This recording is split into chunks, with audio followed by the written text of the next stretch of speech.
não é isso?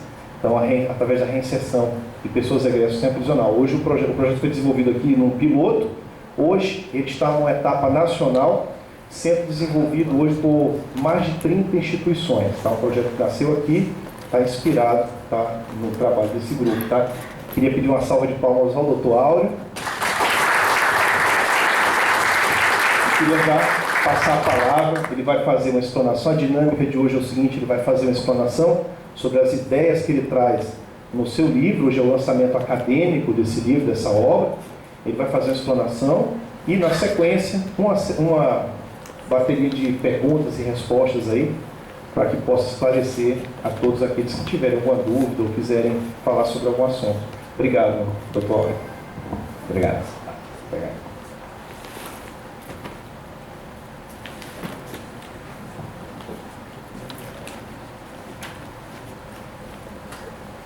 Boa noite. Primeiro, agradecer a presença de todos, né? De noite, depois de um dia já cansativo, possivelmente para muitos. Agradecer a organização pelo convite. Falar para vocês que a gente demorou um pouquinho aqui para começar, porque, como eu pensei em começar com vocês, né? Falar que a gente vai fazer hoje um passeio, sabe? Um city tour. Vamos fazer um passeio hoje por uma área, por uma região que a gente conhece mais ou menos ou não conhece. Pensem que essa figura lá da capa do livro, né, o emaranhado, esse emaranhado da sociedade, né, dessa sociedade que a gente vive, cada um conhece um pedaço disso, ninguém conhece tudo. Mas a gente tem a pretensão hoje de fazer um city tour. A gente vai passar com um ônibus, vai passar rápido. Uma vez eu fiz um que a pessoa passava, assim, o ônibus passava em movimento, ela apontava, dizia: esse aqui é o monumento tal, aquele lá é o monumento tal. Vamos tentar não ser tão rápido, tá? Porque... Enquanto isso, vou falando aqui. Vou tentar não fazer tão rápido assim, porque também é angustiante, na verdade. Você só olhar as coisas, você tem um tempinho de absorver. Então, acho que porque a gente programou um city tour, que a gente ficou naquela concentração aqui, alguns minutos esperando para começar, embora todos nós então façamos questão de começar as coisas no horário, mas faz parte. Então, começando, né? Esse passeio que a gente está fazendo, ele tem uma finalidade. Quando a gente vai para uma cidade, pensa que a gente está indo para uma megalópole, uma cidade cheia de bairros, cheia de áreas diferentes, e cada um mora num bairro, cada um mora num lugar, e a gente não sabe o que tem lá do outro lado. Pensem assim, se eu sou de um curso, eu conheço o pessoal do meu curso. Se eu estudo numa instituição, eu não estudo na outra, eu não sei como é que é a outra instituição. Se eu estudo de manhã, eu não sei como é que é a vida, às vezes, dos colegas à noite, e vice-versa. Se eu trabalho num órgão federal, às vezes eu não sei como é que é no órgão estadual, ou no órgão municipal. Então tem um pouco a ver com isso. Esse nosso passeio,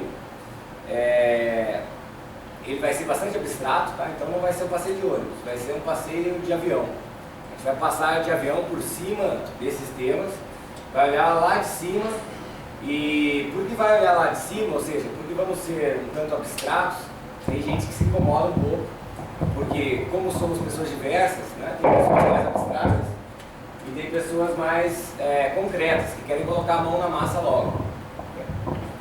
Colocar a mão na massa é muito importante, né? O professor Eberval citou aqui um exemplo de um programa prisional, lidando com a questão da segurança pública, que é importante. Mas colocar a mão na massa antes de conhecer o que a gente estava fazendo é um problema. Porque aí você não sabe quais são os ingredientes que estão indo, e aí você sai fazendo, sabe, meio na intuição, acha que vai dar isso, eu ouvi aquilo. Então, um pouco que a gente vai fazer aqui é uma visão, vamos saber o que tem aqui, vamos saber um pouco do que tem, né? É pouco tempo hoje, a nossa noite, para ir com calma. E se for com calma, a gente vai mais longe, certo? A primeira coisa, pense, né? Então, falar rapidamente sobre o livro. Qual é o título? A Jornada no Emaranhado do Bem Comum. Então, por partes, né? O que é o bem comum? Então, esse é o primeiro item que a gente vai falar. O bem comum é uma síntese que a gente apresenta, que é um norte para a gente, nessa confusão, nesse labirinto de visões diferentes sobre como é a sociedade, ou sobre como deveria ser, um norte para a gente, uma bússola. Então, esse é o bem comum. O que é o emaranhado? São todas as coisas em volta disso. Tá? Por isso que eu falei que a gente vai passar por uma megalópole, né, por uma selva e olhar de longe por cima e ver uns pedacinhos. Porque tem muita coisa envolvida, sabe? Quando você começa a estudar, né, a filha estava no colégio, ela fala, pô, mas é muito assunto aqui, tem muita matéria. Eu falei, você não viu nada ainda, né? Espera você crescer para você ver. Ela fala uma cara meio contrariada, mas é isso, né? Vocês já viram mais agora do que viram no colégio, né? Aqui pensar os jovens, né? E os menos jovens, né? Os mais experientes viram mais ainda. Na verdade, quando você aprende esse processo de que aprender é legal, quando você fica seguro com isso, você vê, cada vez que você percebe que você sabe menos. E você não fica desconfortável com isso, né? Pelo contrário, você fica mais seguro com o que você tem. Então, assim, o emaranhado bem comum, ou seja, tudo isso que está envolvido, né? Tudo aquilo que, quando você quer fazer uma coisa simples, pô, tem que melhorar a saúde. É só melhorar a saúde, né? Parece simples o sentido, né? Esse é o sentido de síntese que eu falei do bem comum. Mas o emaranhado das regras econômicas, jurídicas, políticas, sociais, geográficas, históricas, etc., ele faz com que isso não seja simples, né? E aí, às vezes, a pessoa sai correndo para colocar a mão na massa, não funciona o que ela pensou e desiste, né? Desistir, aí se abandonou, né? A gente pode desistir, mas o problema continua, né? Essa jornada, então, tem esse sentido, é algo longo. A gente começa, dá uma revoada, olha, retorna, conhece uma outra parte, vai ao longo do tempo se aprimorando. E já começa a anunciar um valor fundamental, que eu vou falar mais para frente, que é o da continuidade, que é o da sustentabilidade, que é o do longo prazo.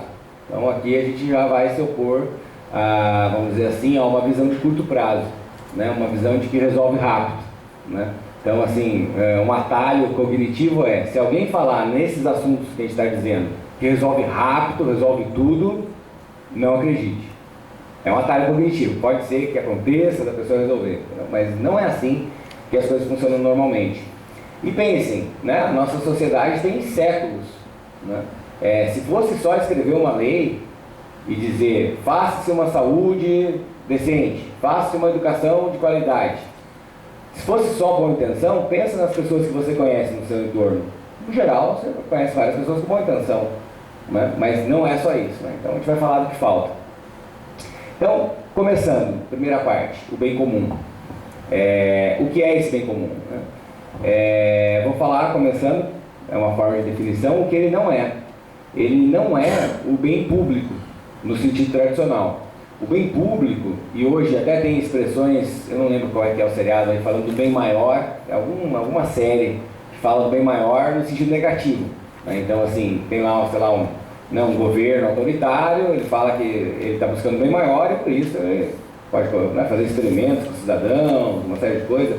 Então, assim, a nossa sociedade hoje é mais madura, ela é mais desconfiada, mais cética, a sociedade em geral, quanto a esse assunto, a ponto de alguns teóricos dizerem não existe isso. Então, teoricamente, esse é um livro sobre uma coisa que não existe, né? Por quê? Porque a tentativa de fazer um bem público que servisse para todos, né, já foi tentada muitas vezes, mas foi tentada muitas vezes, se a gente pensar num governo, se for pensar numa coisa geral, coletiva, com o sacrifício dos indivíduos. Então é assim, para o bem maior, vamos sacrificar os bens menores, individuais, né? Então, o que esse conceito primeiro ele coloca, ele não é isso. Ele também não é, obviamente, a proposta do bem próprio, né? Embora o bem de nós, de cada um de nós como indivíduo, nos interesse em primeiro e em segundo lugar, né? Mesmo quando a gente gosta das pessoas, né? A gente se vê nas pessoas, a gente tem as relações afetivas, mas também não é o bem individual.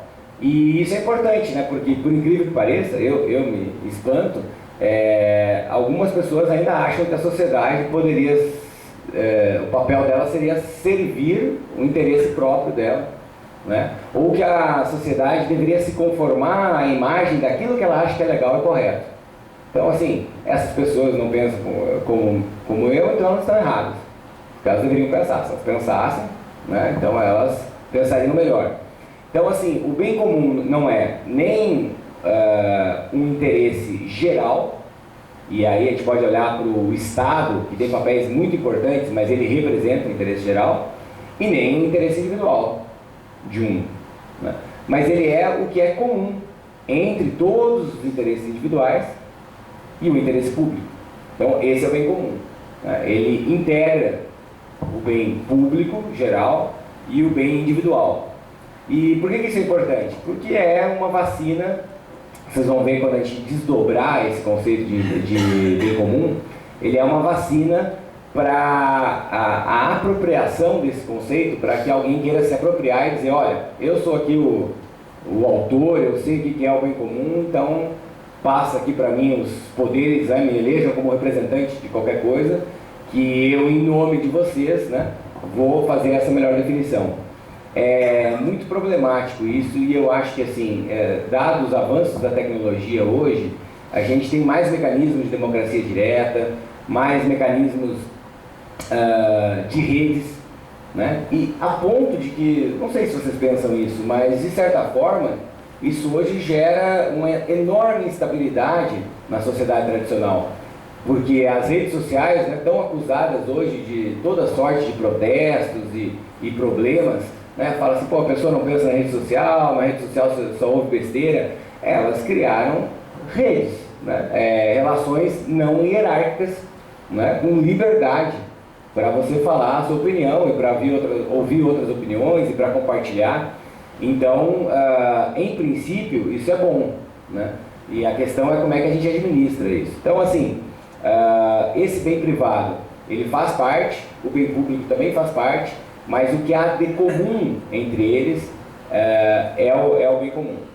A gente vai desdobrar isso agora de uma outra forma, né?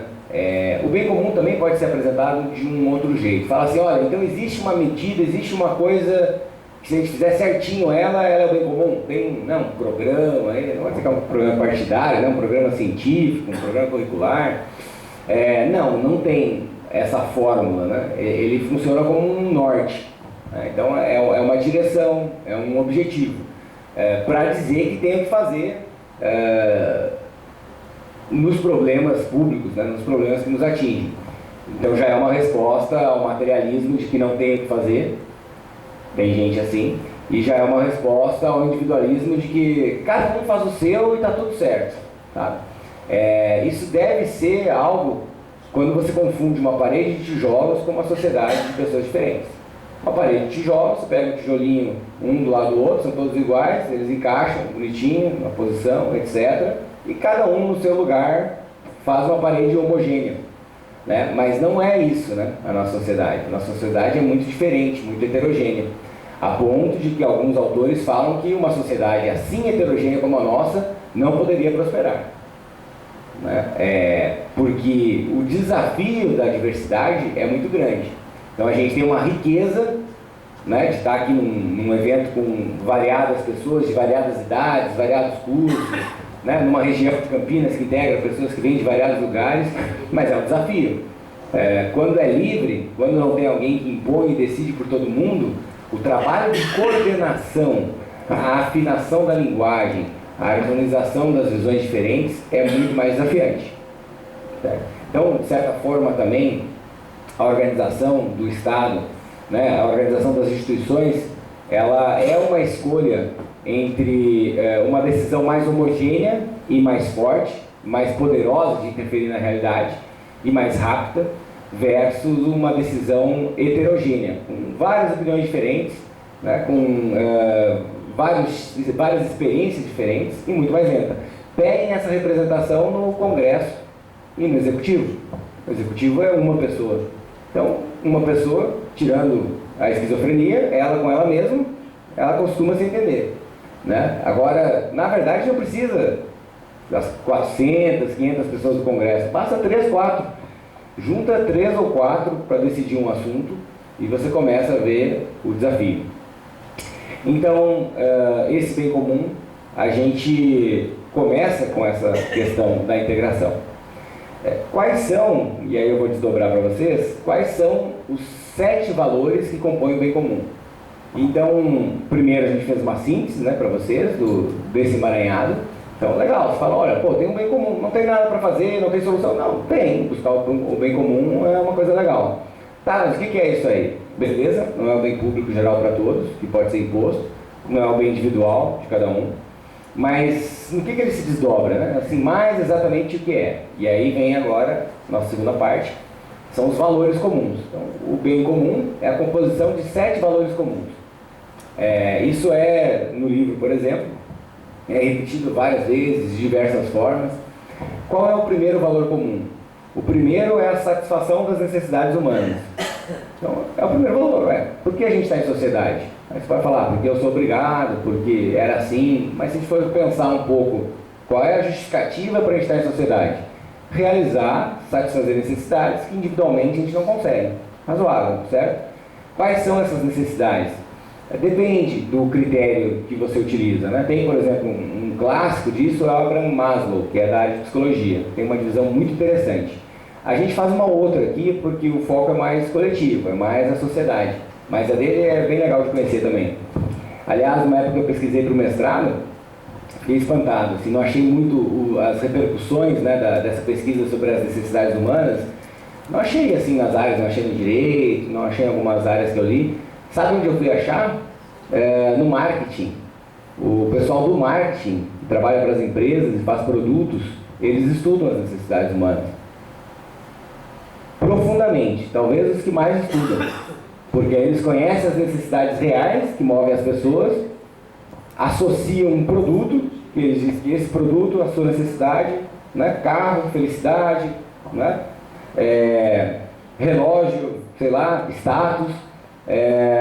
E se a gente não ficar atento, né, a gente pode achar que isso é verdade. Então, assim, as necessidades humanas é muito legal a gente começar por esse princípio da satisfação das necessidades, porque ele é muito prático, né? Então, assim, o primeiro valor do bem comum não é fazer prevalecer uma ciência sobre a outra. Então, ele começa a dizer assim, então o direito é melhor que o jornalismo, não. O jornalismo é melhor que a engenharia, não. Né? A engenharia é melhor que a filosofia, não. Por exemplo, a gente não está falando sobre direito, a gente não está falando sobre ciências ainda. A gente vai falar um pouco sobre o conhecimento mais à frente, se tiver tempo. Mas essa é a primeira questão. O nosso ponto de partida são as necessidades humanas. E isso é muito prático e fenomenológico, ou seja, a gente quer partir do reconhecimento da nossa realidade como é. Então, assim, se alguém eventualmente quer importar uma necessidade, eu estou numa certa região, e quer importar para mim necessidades, dizendo, olha, você precisa disso, e se essa região, as pessoas conversam, tem essa base, elas olham e falam, não, nós, na verdade, aqui a gente conversou, pelo que a gente percebe, a gente precisa dessas coisas. Então, as necessidades é muito importante. Depois eu vou pelo menos tocar nelas para vocês pensarem um pouco sobre quais são. A gente vai falar educação, saúde, etc. Segunda questão. Então, primeiro valor, satisfação das necessidades. Segundo, o acesso. Né? A gente poderia falar também a liberdade. Esse é um valor fundamental do bem comum. Então, um bem comum, ele tem acesso. O que isso quer dizer? Isso quer dizer que a gente reconfigura o sentido do que é público, por exemplo, né?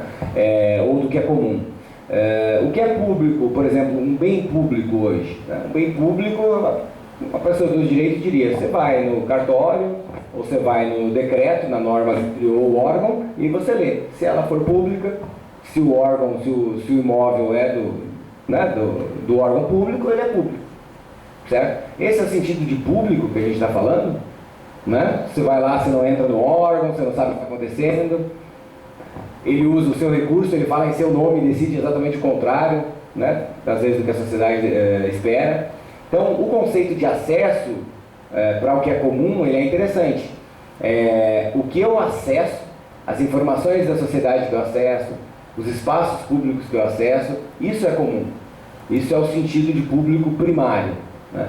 Um exemplo, está ficando já repetitivo para mim, mas para vocês deve ser novo, uma praia. Né? Quem gosta de praia aqui, pensa numa praia assim, deliciosa. Vamos pensar assim, vamos pensar um pouco, né? Eu não sei, aqui ainda está no verão ainda, acho que dá para vocês pensarem nisso. Então, eu te falo de uma praia maravilhosa, falo, pô, tem uma praia fantástica lá, é muito boa, assim. É a melhor que tem, um amigo teu te fala que foi há um ano, você chega lá, né, se aproveita, tranquilo, você vai, chega, Você olha o lugar que a gente deu, tem um muro, né? Tem um condomínio. Então o pessoal achou legal também antes, né? Pensou no interesse dele, fez um murão, tem uma casa bonita dele, ele olha só para ele agora, aquela praia.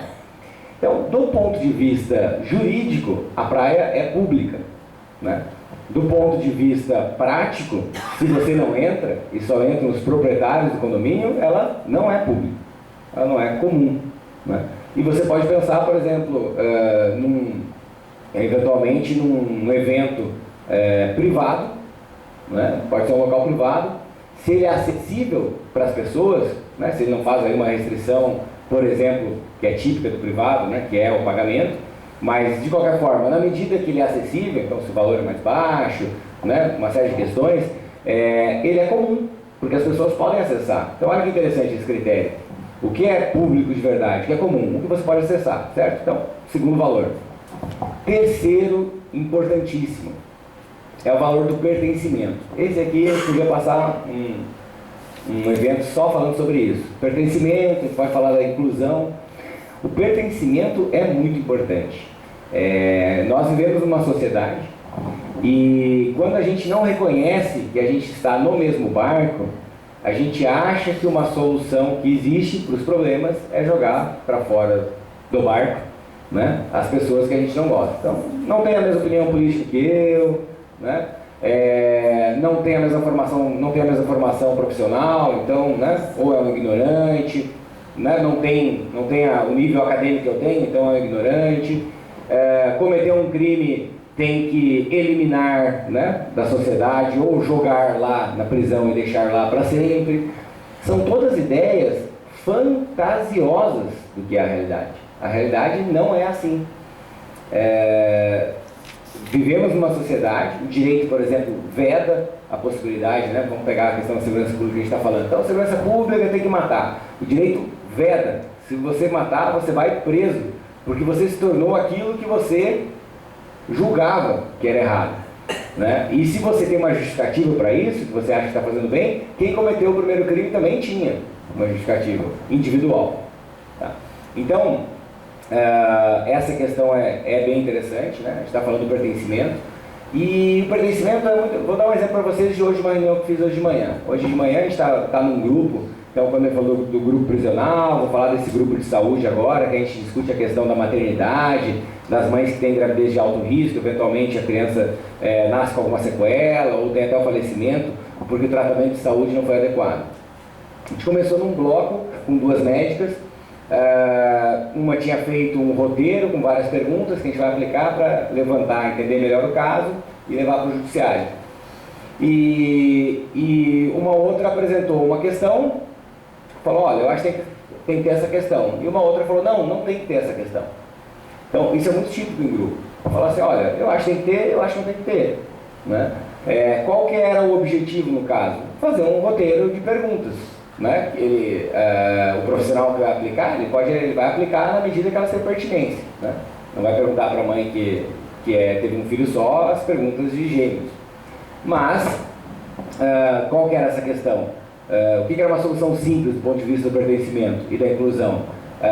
Uma pergunta não elimina a outra. Eu posso perguntar de um jeito, o outro pode perguntar de outro. As duas perguntas cabiam. Então, assim, é um recurso simples esse, sabe? Porque às vezes você quer eliminar, você está num grupo, num trabalho de grupo, e você quer eliminar a opinião do outro. Então, assim, uma pessoa dá uma opinião, né, e a sua opinião é que a opinião do outro não vale. Então, o que você está fazendo? Você está fazendo uma exclusão, né? Por que você acha que o outro vai aceitar aquilo que ele contribuiu com o melhor que ele tem? Ele vai aceitar, né, que você simplesmente exclua. A pessoa pode aceitar quieta, não quer dizer que ela vai reagir, mas você está fazendo uma exclusão, né? E você, numa proposta de bem comum, né, a sua opinião não é melhor que a do outro. Então, num espaço geral, cabem nesse emaranhado todas as visões. Agora, assim, qual que vai prevalecer na prática? Aí vai variar, né? Porque para agir, a gente tem que ter uma certa convergência, um certo consenso, tá? Mas então essa questão do pertencimento é muito relevante. O pertencimento, por exemplo, já que a gente citou a questão prisional, então acho que vale a pena, em homenagem ao Instituto Federal, falar algumas vezes hoje, ele implica, olha só como ele está alinhado, que quando você manda alguém para a prisão, Qual que é a ideia da pena? A pena, toda pena no Código Penal tem um prazo. Ele vai ficar e vai voltar. Né? E assim, se ele cometeu um crime, né, então ele não estava adequado à sociedade, não estava feliz, né, não era uma pessoa produtiva, e aí ele foi para lá. E aí o que a gente faz lá para ele voltar melhor? Porque a gente quer que volte, você quer que ele não cometa, né? De preferência nada, né? E menos ainda pior, né? Porque se eu estou colocando a pessoa para resolver de certa forma a situação e ela volta pior, que ela se profissionalizou e está com mais raiva, depois eu coloco, ela volta pior, e aí eu coloco, ela volta pior, não é isso que a gente tem hoje com a reincidência? Tá? Então, o pertencimento está de acordo, estamos na mesma sociedade, né? Aí uma pessoa vai para o condomínio fechado, aí a gente mora nos bairros, né, isolados, mas a sensação de insegurança permanece, né? Então essa é uma das questões importantes. A gente não consegue resolver. Quando você assume isso na sua vida, é muito bom. Você desiste do caminho fácil, do atalho, de que você vai eliminar as pessoas, as opiniões, a convivência com as pessoas que discordam de você, porque isso tem troco, isso é uma solução. Pense assim, isso é mais ou menos como, sei lá, todo problema que você tem na sua casa, você pega um quartinho da bagunça. Então, você tem um problema lá, deu um problema, você não conseguiu jogar o lixo, joga o lixo lá. Acabou o saco do lixo, joga o lixo. Né? Sei lá, chegou, estragou um sofá, você joga, sabe? Ele vai ficando. Ele nunca vai sumir, né? Sabe? É um pouco um pensamento mágico de que eu vou me livrar desse problema aqui. A gente faz isso na vida pessoal, né? Eu vou me livrar desse problema aqui e ele vai sumir, vai desaparecer. Não vai. Tá? Então, terceiro ponto fundamental para a gente, o pertencimento. Estamos numa mesma sociedade, é o mesmo barco, é o mesmo navio. Esse exemplo está no livro. As pessoas se esmeram muito em deixar a cabine delas lindinha, sabe? Né? Muita gente gosta da casa bem arrumadinha, é muito saudável, aliás. Então ela arruma bem a cabine dela, ela decora, a luz fica bonitinha, né? Tem uma varanda legal, mas o barco está com problema no motor, ou está com um furo no casco, né? E aí ninguém fala, mas isso aí não é meu, né? Esse casco não é meu, né? Eu só sou dessa parte aqui.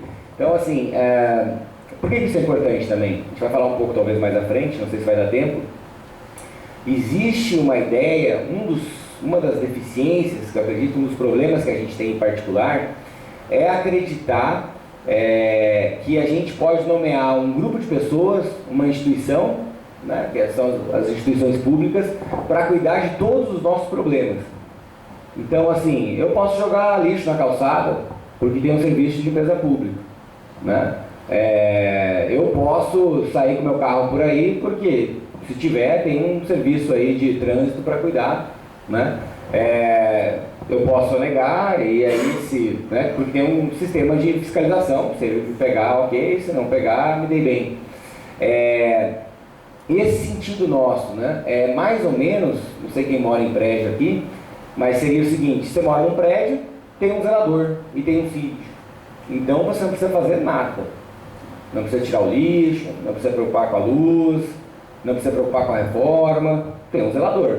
Tudo é o zelador, né? Não funciona. Não sei se alguém já tentou fazer isso, não vai dar certo, a casa não vai ficar legal. Esse zelador para a gente, na nossa mentalidade, é o Estado. Tá? Talvez seja uma incorporação da ideia da República, do Estado, por sobre uma história nossa que era um poder que existia, né? Que era imposto. Qual que é a questão? Quando a gente espera apenas do Estado para fazer, tem um pró e um contra. Qual é o pró? Você não tem a responsabilidade, né? Então a gente não tem a responsabilidade de fazer um movimento para a nossa cidade ficar melhor, a gente não tem a responsabilidade de lutar por um programa de educação que vale mais a pena, por um programa de financiamento educacional que seja legal, para evitar a roubalheira de recursos públicos, né? Eu não tenho a responsabilidade. Para cada um, pense assim, tranquilo, para cada tema que a gente pensar aqui, público, tem 3 órgãos criados, tá? Porque um pouco nessa lógica. Só que é o seguinte, como é uma moeda de 2 lados, você sabe, né, o que vem do outro lado, né? Quando você jogou a moeda com a responsabilidade, o que você perde? Você perde o poder seu de indivíduo ou o nosso poder, como um grupo de pessoas, de fazer algo a respeito. Porque você nomeou, você passou por um terceiro para falar em seu nome. Tá? Então, essa é uma questão muito importante. Seguindo nos valores, né? A gente falou do pertencimento, qual é o próximo? É a da diversidade. Então, depois do pertencimento, depois da inclusão, pensem, a gente está nessa sociedade, nesse emaranhado, então a gente incluiu um monte de gente, esse grupo aqui. A gente montou esse grupo e a gente vai fazer alguma coisa interessante, a gente vai decidir aqui no bairro, né, sei lá, a questão da arborização do bairro. Fechou o grupo, esse é o grupo. Isso é bom? É bom,